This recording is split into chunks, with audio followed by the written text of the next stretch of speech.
En guise de synthèse, Robert Liffranc, qui est directeur de recherche à l'INRA, à l'UMR Lametta, donc le laboratoire montpelliérain d'économie théorique et appliquée, va nous proposer une réflexion sur justement le paiement des services environnementaux, comment on peut les mettre en place, à quoi ça sert et quelle est leur faisabilité. Donc voilà, un moment de réflexion et de synthèse autour de nos débats des 2 jours. Merci. Merci et bonjour à tous. Beaucoup des choses que je vais dire reprennent évidemment largement ce qui a été dit auparavant.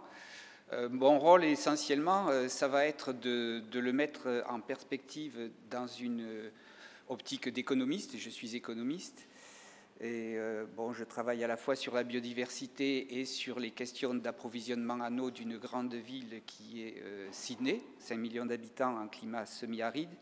Donc les questions qu'on a débattues ce matin sont tout à fait passionnantes pour moi, à la fois d'un point de vue pratique et d'un point de vue théorique. Et c'est justement l'intérêt de ce genre de questions, c'est d'avoir une pertinence sociale et également un intérêt pour la recherche fondamentale.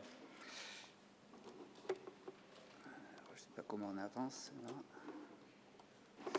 Donc mon plan sera simple, je vais simplement mettre en perspective un peu le débat sur le paiement des services environnementaux dans une tendance plus générale qui a été initiée à propos des débats à 2 sources. D'abord les débats sur la biodiversité qui sont nés à la fin des années 80, au début des années 90, et puis les grands débats qu'il y a eu autour de l'évaluation des dommages liés aux grandes catastrophes, Exxon Valdez, Amoco Cadix, etc. Après avoir fait cette mise en perspective, je vais essayer d'apporter des éléments qui sont pour l'essentiel tirés du rapport récent qui a été fait par le Conseil d'analyse stratégique présidé donc par Bernard Chevassus-Louis de l'INRA sur l'évaluation et la monétarisation des services des services de la biodiversité et des écosystèmes.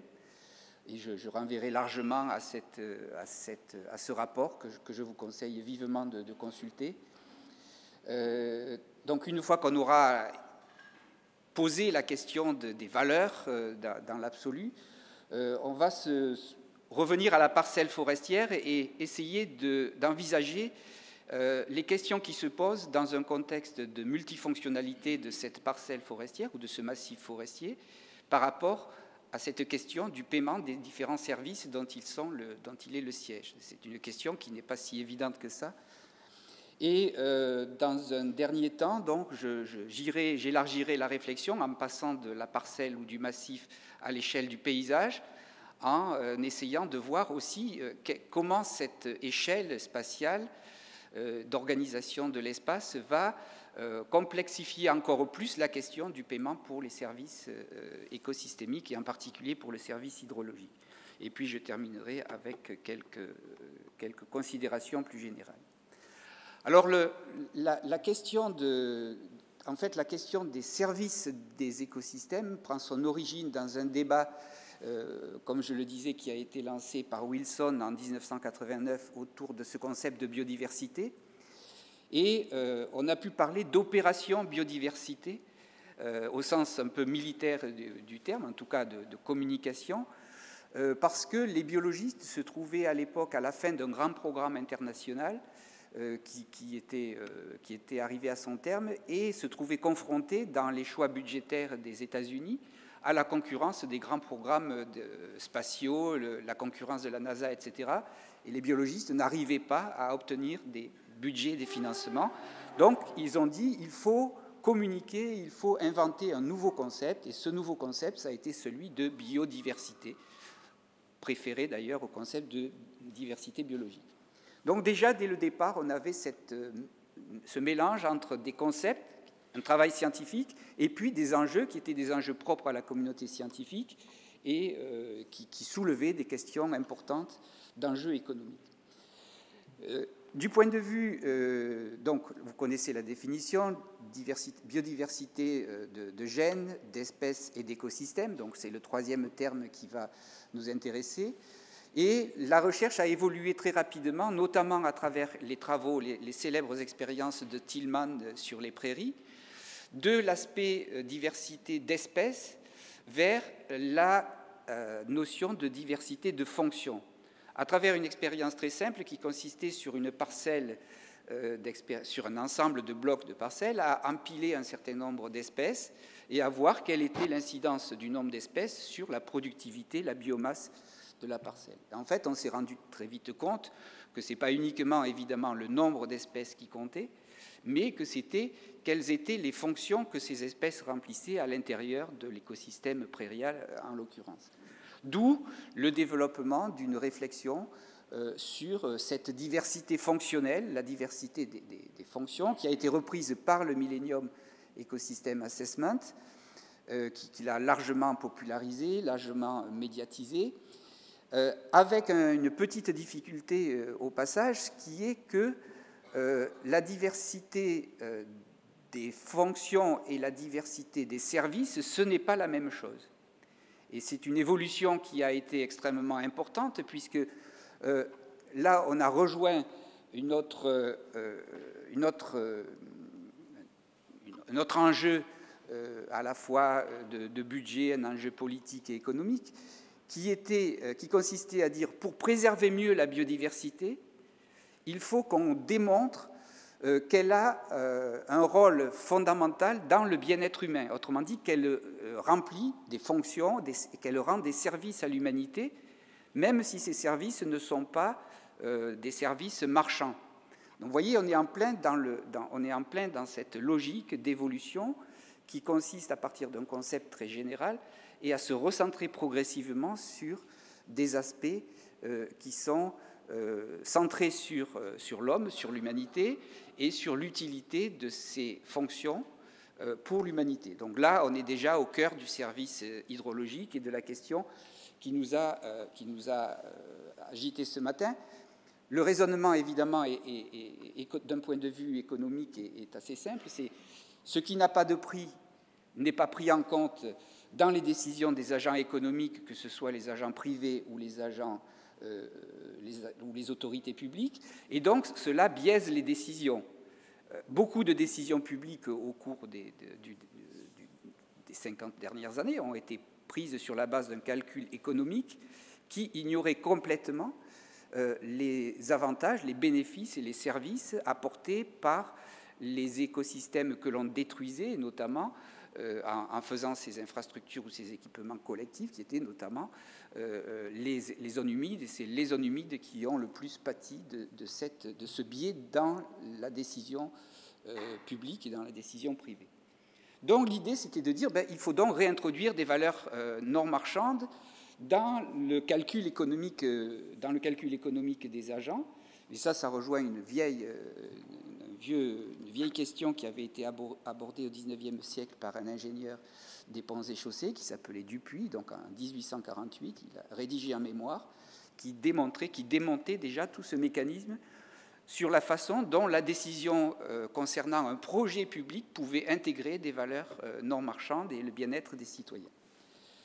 Alors, une fois qu'on a fait ça, c'est une étape importante. On a évalué avec des différents moyens les bénéfices non marchands que la société va retirer de la protection ou d'un certain site ou d'un certain écosystème.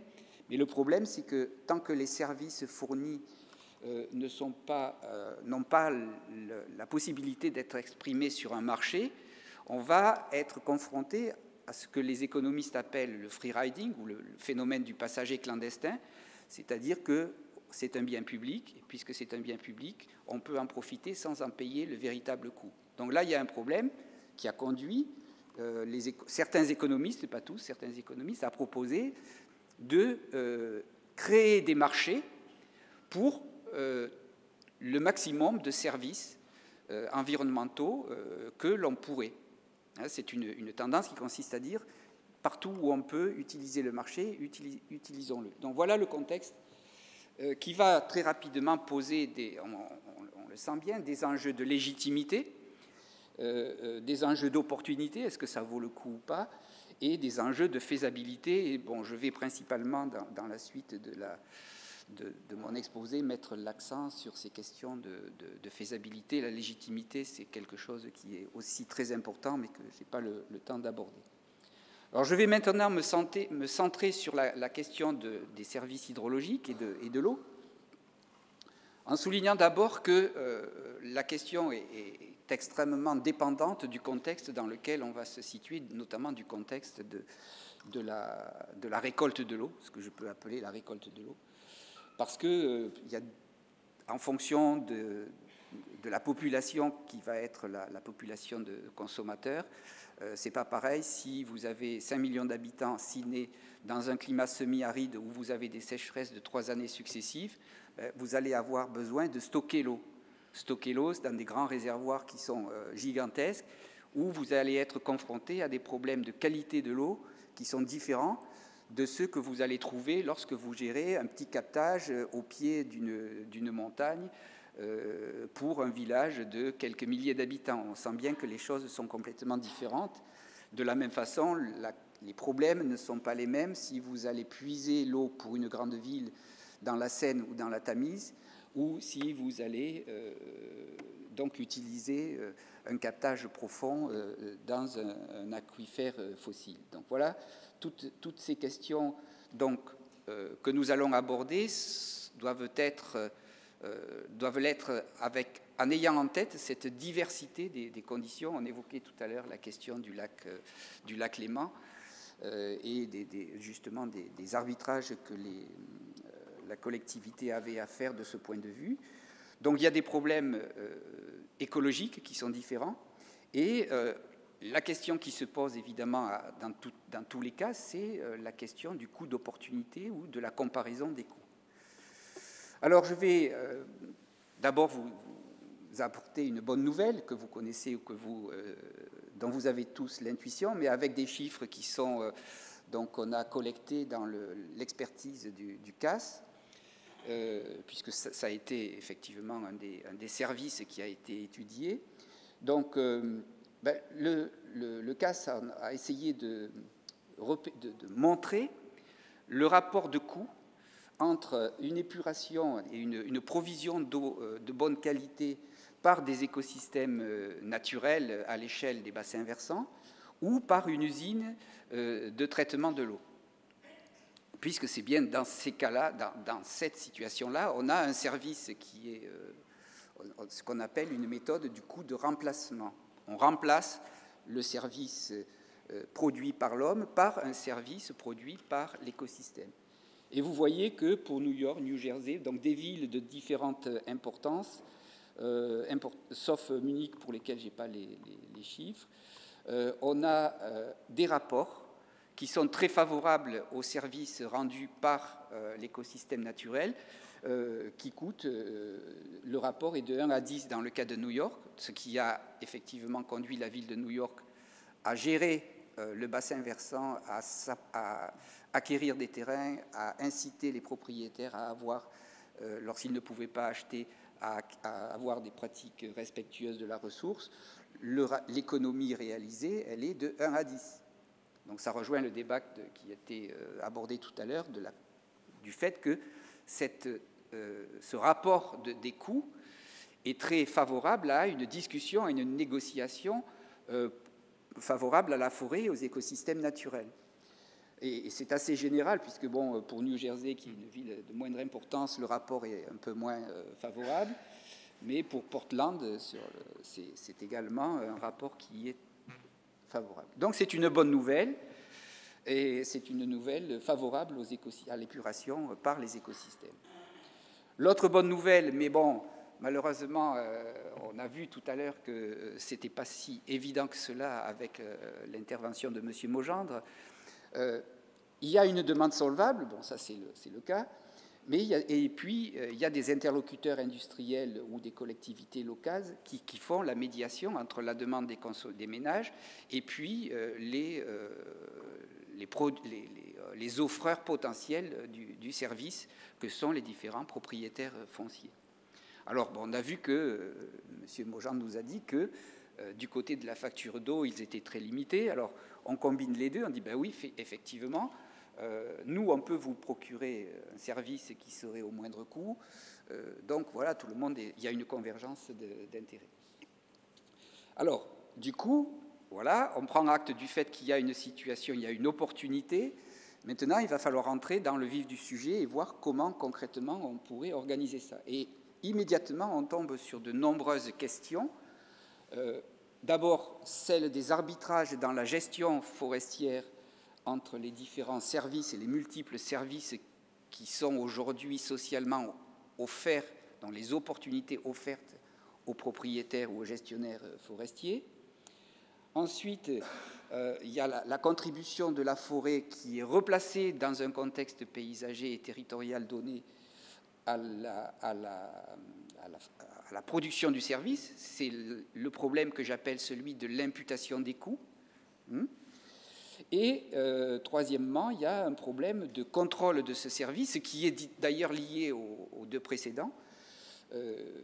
C'est comment un interlocuteur industriel ou une collectivité locale va s'assurer de la gouvernance de tout ce paysage complexe qui produit de l'eau. Autrement dit, on sort de la parcelle. Une fois qu'on sort de la parcelle forestière, on va rencontrer des problèmes complexes de gouvernance. Alors, d'abord au niveau de la parcelle, donc la multiplicité des services, bon, je ne vais pas les évoquer, vous les connaissez tous. La première question qui se pose pour l'économiste ou le gestionnaire, c'est sont-ils complémentaires ou sont-ils en concurrence? Est-ce que le carbone et la production d'eau sont complémentaires ou est-ce qu'on est obligé de choisir entre l'un ou l'autre? Est-ce que la production de bois c'est complémentaire ou substituable avec le stockage du carbone? Heureusement, c'est complémentaire. Deuxième question, c'est peuvent-ils être valorisés? Bon, vous connaissez tous les débats actuellement sur l'éligibilité des forêts par rapport au marché du carbone. Donc, on a un problème global. Et puis, on a des choix qui sont des choix à la fois d'efficacité économique et politique, parce que si on ouvre trop largement si on ouvre trop largement les marchés de carbone à la forêt et à l'agriculture, ça va démotiver les acteurs industriels pour réduire leurs émissions. Donc, à l'heure actuelle, la mise en place de marchés carbone va peut-être être mise en place pour les forêts tropicales, parce qu'il y a plusieurs avantages qui sont liés, plusieurs enjeux qui sont liés. Pour les forêts tempérées qui sont aussi très intéressantes et sont peut-être plus même que les forêts tropicales, le débat n'est pas encore tranché. Donc, est-ce qu'il va y avoir un marché du carbone? Est-ce que les forêts tempérées peuvent être éligibles au marché carbone? C'est une question qui va avoir une incidence pour la gestion forestière, évidemment. Et là, on va avoir la question entre séquestration et stockage. C'est la capacité de capter du carbone, donc ça c'est un service, et la possibilité de le stocker durablement dans un écosystème forestier. Troisième question, c'est comment, une fois qu'on a identifié, qu'on a éventuellement une demande exprimée pour tel et tel service, c'est comment on va répercuter les coûts de chacun de ces services sur le coût de la gestion forestière, comment on va les combiner dans le compte d'exploitation ou dans la stratégie de gestion du propriétaire forestier. Et ça, c'est la dernière question, c'est comment on va faire pour gérer ces systèmes complexes et quelles priorités on va donner. Alors, ça tombe bien. Donc, là aussi, bon, je vous renvoie aux valeurs de référence qui ont été proposées par le rapport du CAS sur la monétarisation de la biodiversité. C'est publié à la documentation française, c'est un gros pavé comme ça. Donc l'idée, c'était de donner des valeurs de référence. La mission du rapport, donnée au rapport, c'était de procurer des valeurs de référence pour tous les cas où la puissance publique avait besoin d'évaluer les services. Donc c'est la logique dont je vous parlais au début. Eh bien, on se rend compte d'abord que la production de bois, elle est en gros, elle varie de 75 à 100 euros par hectare et par an, en moyenne, donc, sur un total d'une valeur qui est en moyenne de 970 €, enfin, c'est la valeur de référence moyenne donnée par le rapport, avec une variation très importante de 500 à 2000 € sur le total. Donc on se rend compte déjà que la production de bois est très relativisée par rapport à la façon dont on peut calculer la valeur sociale de la forêt. Fixation de carbone à peu près de même échelle que la production de bois, évidemment, il y a une corrélation. Lorsqu'on organise la gestion de façon à stocker de façon permanente, ça va augmenter très rapidement avec une valeur de 400 €. Mais ce qui est aussi la qualité de l'eau, c'est 90, bon, c'est évalué à 90. Ce qui est le plus important, à mon sens, dans ces données et dans cet exercice, c'est qu'on se rend compte que les services culturels et récréatifs de l'écosystème forestier peuvent atteindre des sommes qui sont extrêmement importantes et beaucoup plus importantes que les valeurs de production ou les valeurs de service. Donc ça, c'est évidemment pour les gestionnaires forestiers une question qui est extrêmement importante et qui va poser la question de l'accès à la forêt. Est-ce qu'il serait légitime de faire payer des accès ou d'avoir une contribution? Alors j'ai des problèmes avec tous mes graphiques, j'en suis vraiment désolé. Ça c'est le miracle de passer du Mac à Windows, mais bon, c'est pas grave. Donc l'idée c'est maintenant on va passer au niveau du paysage. Au niveau du paysage, il y a évidemment d'autres écosystèmes qui sont à même de produire le même service et peut-être plus efficacement. Donc Yves Biraud, ce matin, nous a montré que les prairies permanentes étaient peut-être plus efficaces par rapport à ce service hydrologique que la forêt. Donc il y a prairies permanentes, évidemment, en premier chef, les zones humides, qui peuvent être les tourbières, etc., qui sont extrêmement importantes et qu'on a eu un peu tendance auquel on a eu tendance jusqu'à ces dernières années à sous-évaluer leurs services et à les éliminer systématiquement lorsqu'il y avait une option de reconversion, notamment vers l'usage agricole. Les accrus, ce qui est important aussi, c'est qu'on est dans un pays où on a une proportion d'accrus naturels bien plus importante par rapport à la forêt naturelle et plantée qui est gérée, qui est extrêmement important. Ces accrus naturels vont jouer eux aussi un rôle dans la fonction dans le service hydrologique, la production du service hydrologique. Donc la question cruciale, c'est quelle contribution et à quel prix de la forêt gérée. C'est vraiment une question fondamentale qui va soulever une question des questions de gestion de paysage, donc de gouvernance. Alors l'organisation du paysage, bon là, évidemment, c'est la proportion dans un paysage donné c'est des paysages virtuels que j'ai créés pour les besoins de la pédagogie, donc entre une proportion, par exemple, un paysage constitué entre des parcelles forestières et des prairies permanentes, bon, avec des rapports différents entre les deux.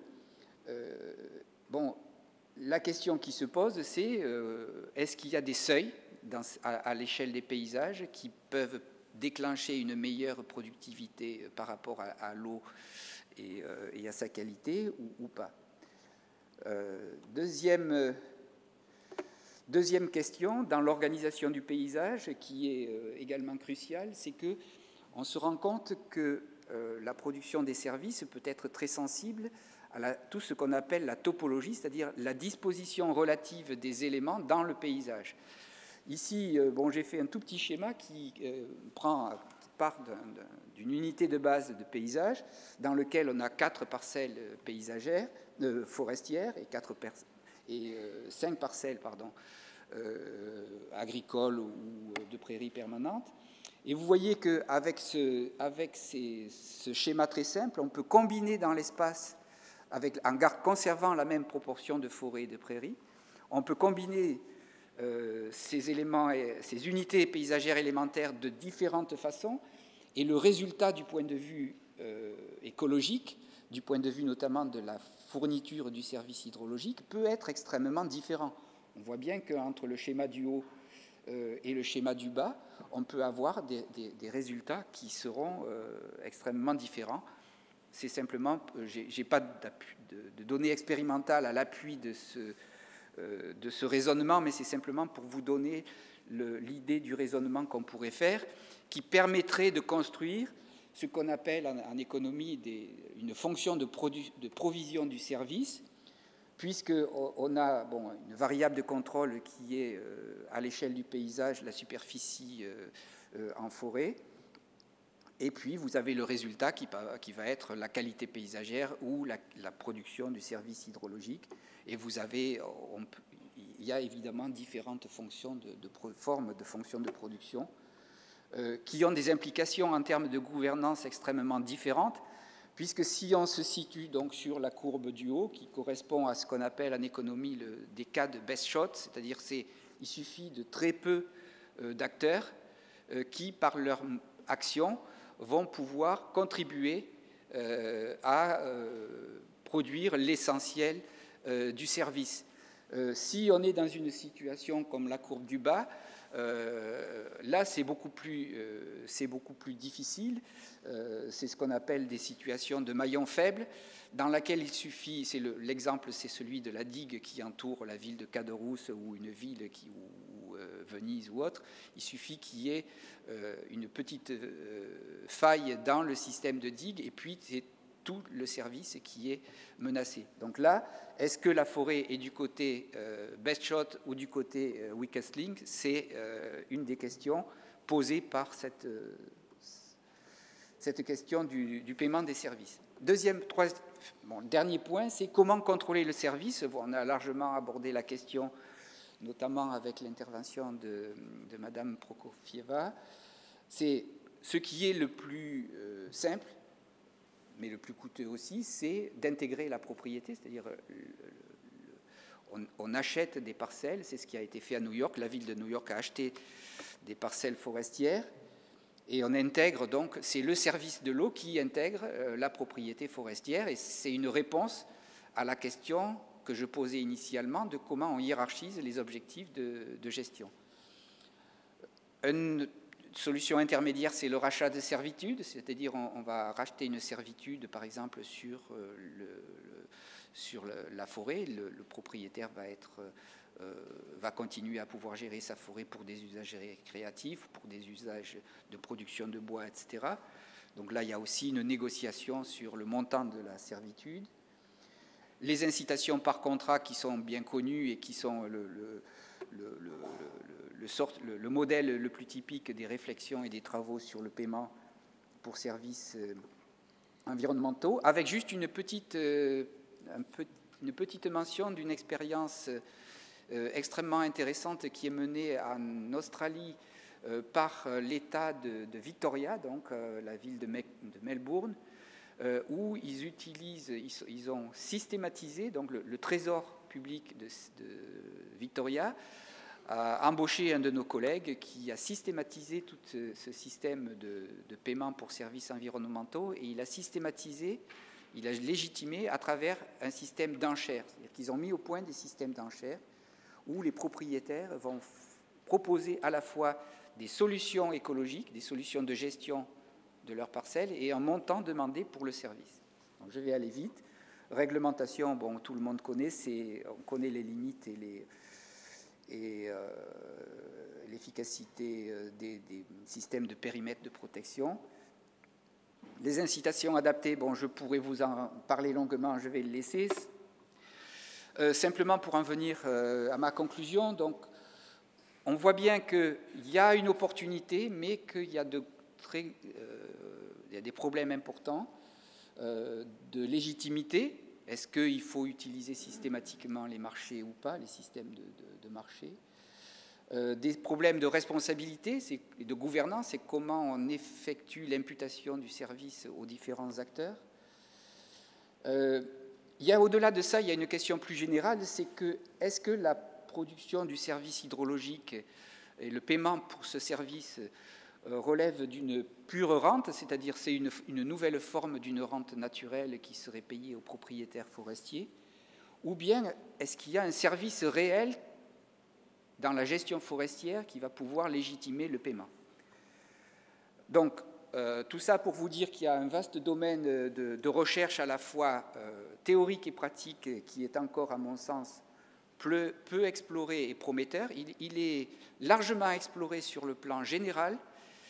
À mon sens, il est très peu exploré aux échelles que je vous ai indiquées de gestion de la parcelle et de l'organisation du paysage. Bon, il y a des solutions locales qui sont expérimentées, heureusement, qui sont adaptées à la diversité des situations locales. Et il y a une difficulté qui est une difficulté vraiment importante, qui se manifeste par exemple à travers la question des feux de forêt, c'est la sensibilité de l'écosystème au choc et évidemment à la concurrence des autres producteurs de services écologiques. Voilà, je vous remercie de votre attention et évidemment...